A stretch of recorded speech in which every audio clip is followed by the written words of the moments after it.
अस्सलाम वालेकुम everyone. This is me Mazib Khalid. उम्मीद करता हूँ आप सब खैरियत से होंगे। इस वीडियो में हम आज देखने वाले हैं जी कुछ इम्पॉर्टेंट चीज़ें।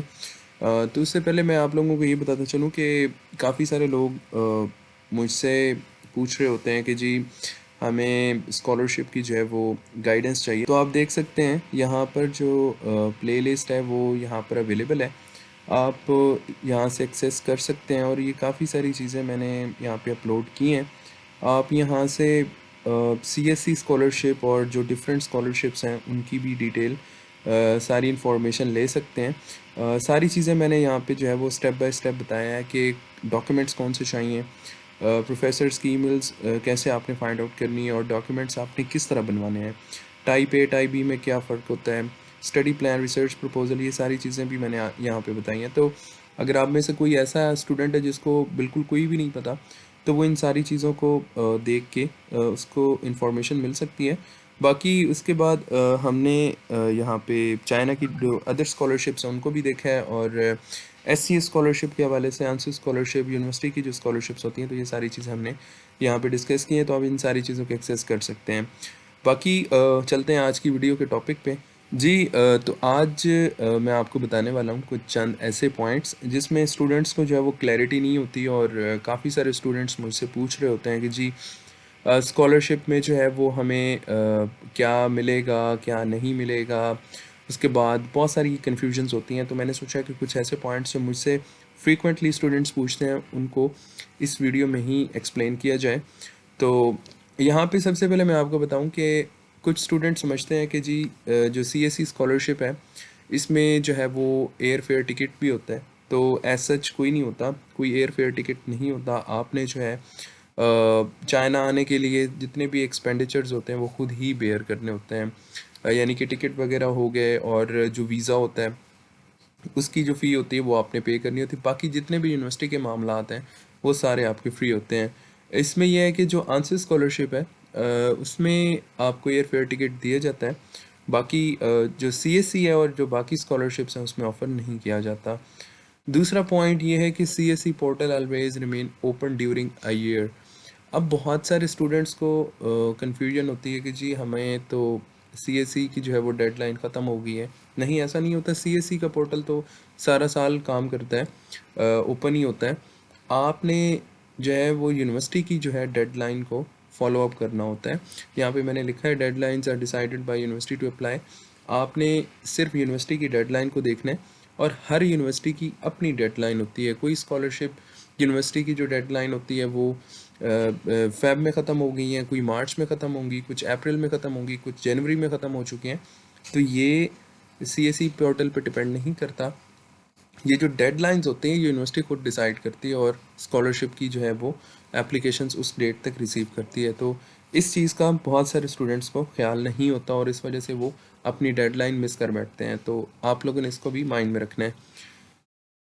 पॉइंट नंबर 4 है China does not allow jobs during study x visa. मेरे से बहुत सारे दोस्त इस चीज़ का सवाल करते हैं कि चाइना क्या जॉब अलाउ करता है, आप किस तरह वहाँ पे अपने सारे एक्सपेंडिचर्स मैनेज करते हैं। तो डेफिनेटली सीएससी स्कॉलरशिप पे आपको स्टैइपेंड मिल जाता है, आप मैनेज कर लेते हैं चीज़ें।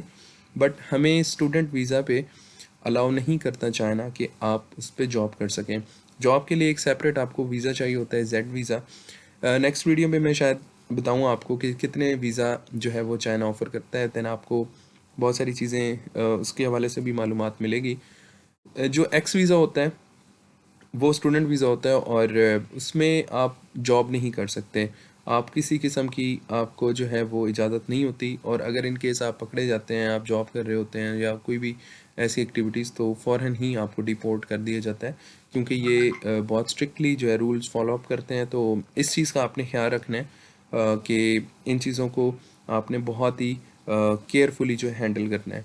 बाकी एक और चीज़ वो ये है कि एक्स 1 वीज़ा जो होता है, एक्स वीज़ा की बेसिकली दो टाइप्स होती हैं और एक्स वीज़ा जो होता है वो स्टूडेंट वीज़ा होता है। तो दो टाइप्स होती हैं, एक एक्स 1 होता है और एक एक्स 2 होता है। ये जब आपको एडमिशन लेटर्स आएंगे इंशाल्लाह तो आप लोगों को उस वक्त ये चीज़ें सारी देखने को मिलेंगी। तो एक्स 1 वीज़ा जो होता है वो जो चाइना आपको यूनिवर्सिटी आपको भेजती है तो वो X1 स्कॉलरशिप के लिए होता है, जो स्कॉलरशिप पे होते हैं स्टूडेंट्स, और X2 जो वीज़ा होता है ये सेल्फ स्टडी के स्टूडेंट्स के लिए होता है। बहुत सारे लोगों को कन्फ्यूजन होती है, तो वो क्लियरली मेंशन भी होता है आपके वीज़ा फॉर्म पे, और यही वीज़ा फॉर्म जो होता है वो आपको दिखाना होता है जेरी ऑफिस में। उस बेस पे आपका जो है वो वीज़ा लगता है। तो ये चीज़ भी आपको क्लियर होनी चाहिए। उसके बाद CSE scholarship follows only one intake yearly.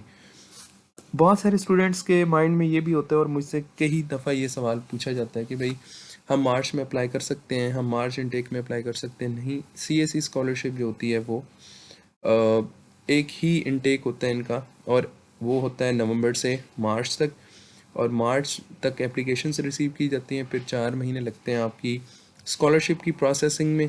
Then उसके बाद जो है वो आपको लास्ट में सितंबर में आपको बुलाया जाता है। तो ये एक प्रॉपर इनका एक टाइम फ्रेम होता है 1 साल का, जिसमें स्कॉलरशिप की एप्लीकेशंस की वैल्यूएशंस होती हैं, और अल्टीमेटली आपको सितंबर तक सारे प्रोसेस से आप गो थ्रू होके चाइना आते हैं। तो ये CSE स्कॉलरशिप एक, बाकी इनकी जो कुछ यूनिवर्सिटीज़ हैं शायद वो मार्च इनटेक होते हैं, जैसे कि लैंग्वेज प्रोग्राम हो गए या कुछ और एक्सचेंज प्रोग्राम्स, इस तरह की जो चीज़ें होती हैं वो शायद मार्च में होती हैं। उसके बाद almost 280 plus universities offered CSE scholarship in China. China में तकरीबन 280 प्लस यूनिवर्सिटीज़ हैं, और हर यूनिवर्सिटी ऑलमोस्ट जो है वो CSE स्कॉलरशिप ऑफ़र करती है। और CSE स्कॉलरशिप में ये भी है, कन्फ्यूजन होती है स्टूडेंट में, कि हम कितनी यूनिवर्सिटीज़ पे अप्लाई कर सकते हैं। तो टाइप ए पे आप एक यूनिवर्सिटी में, और टाइप बी पे भी आप एक यूनिवर्सिटी में। शायद टाइप ए पे आप 2 यूनिवर्सिटीज़ में अप्लाई कर सकते हैं, बट टाइप बी पे जो है वो स्ट्रिक्टली आप एक ही यूनिवर्सिटी में अप्लाई कर सकते हैं। तो उसके बाद एक और चीज़ भी आपको मैं बताता चलूँ कि चाइना में एक आंसर स्कॉलरशिप भी होता है, वो उसमें सिर्फ 2 यूनिवर्सिटीज़ आती हैं, और वो बड़ा इनका प्रेस्टिजियस स्कॉलरशिप है, लेकिन मेरिट ज़्यादा होता है वहाँ पे, तो आपके चांसेस जो होते हैं, प्रोबेबिलिटीज़ वो कम होती हैं वहाँ पे, बट अप्लाई करने में कोई हर्ज नहीं है। तो उस तरीके से आपको जो है वो काफ़ी सारी वहाँ पे भी आपको ऐसे पर्क्स दिए जाते हैं जो CSE से थोड़े अच्छे हैं, और उसमें एयर फेयर टिकट भी दिया जाता है आंसर स्कॉलरशिप में। तो ये कुछ चंद एक पॉइंट्स है जो कि चाइना में जब स्टूडेंट आ रहे होते हैं तो उनको पता नहीं होता, तो इन चीज़ों को अपने माइंड में रखना है। और भी बहुत सारी चीज़ें हैं जो कि बताने वाली हैं, बट वो with the passage of time मैं आप लोगों के साथ शेयर करूँगा, और सारी चीज़ें जो हैं वो आपको इंशाल्लाह आप तक पहुँचाई जाएंगी। बाकी वीडियो की डिस्क्रिप्शन में जो है वो आपको एक लिंक मिलेगा, वहाँ से आप व्हाट्सएप चैनल पे आप हमें ज्वाइन कर सकते हैं। जिस किस्म की मालूमात चाइना के हवाले से आप स्कॉलरशिप्स, एजुकेशन और जितनी भी चीज़ें हैं, उन सारी चीज़ों की जो है मालूमात आपको वहाँ पर दी जाएगी। अगर आप वीडियो की डिस्क्रिप्शन में जाएंगे तो आप वहाँ से लिंक पे क्लिक करके ज्वाइन कर सकते हैं। Thank you very much for watching this video. Take care of yourself. अल्लाह हाफिज़।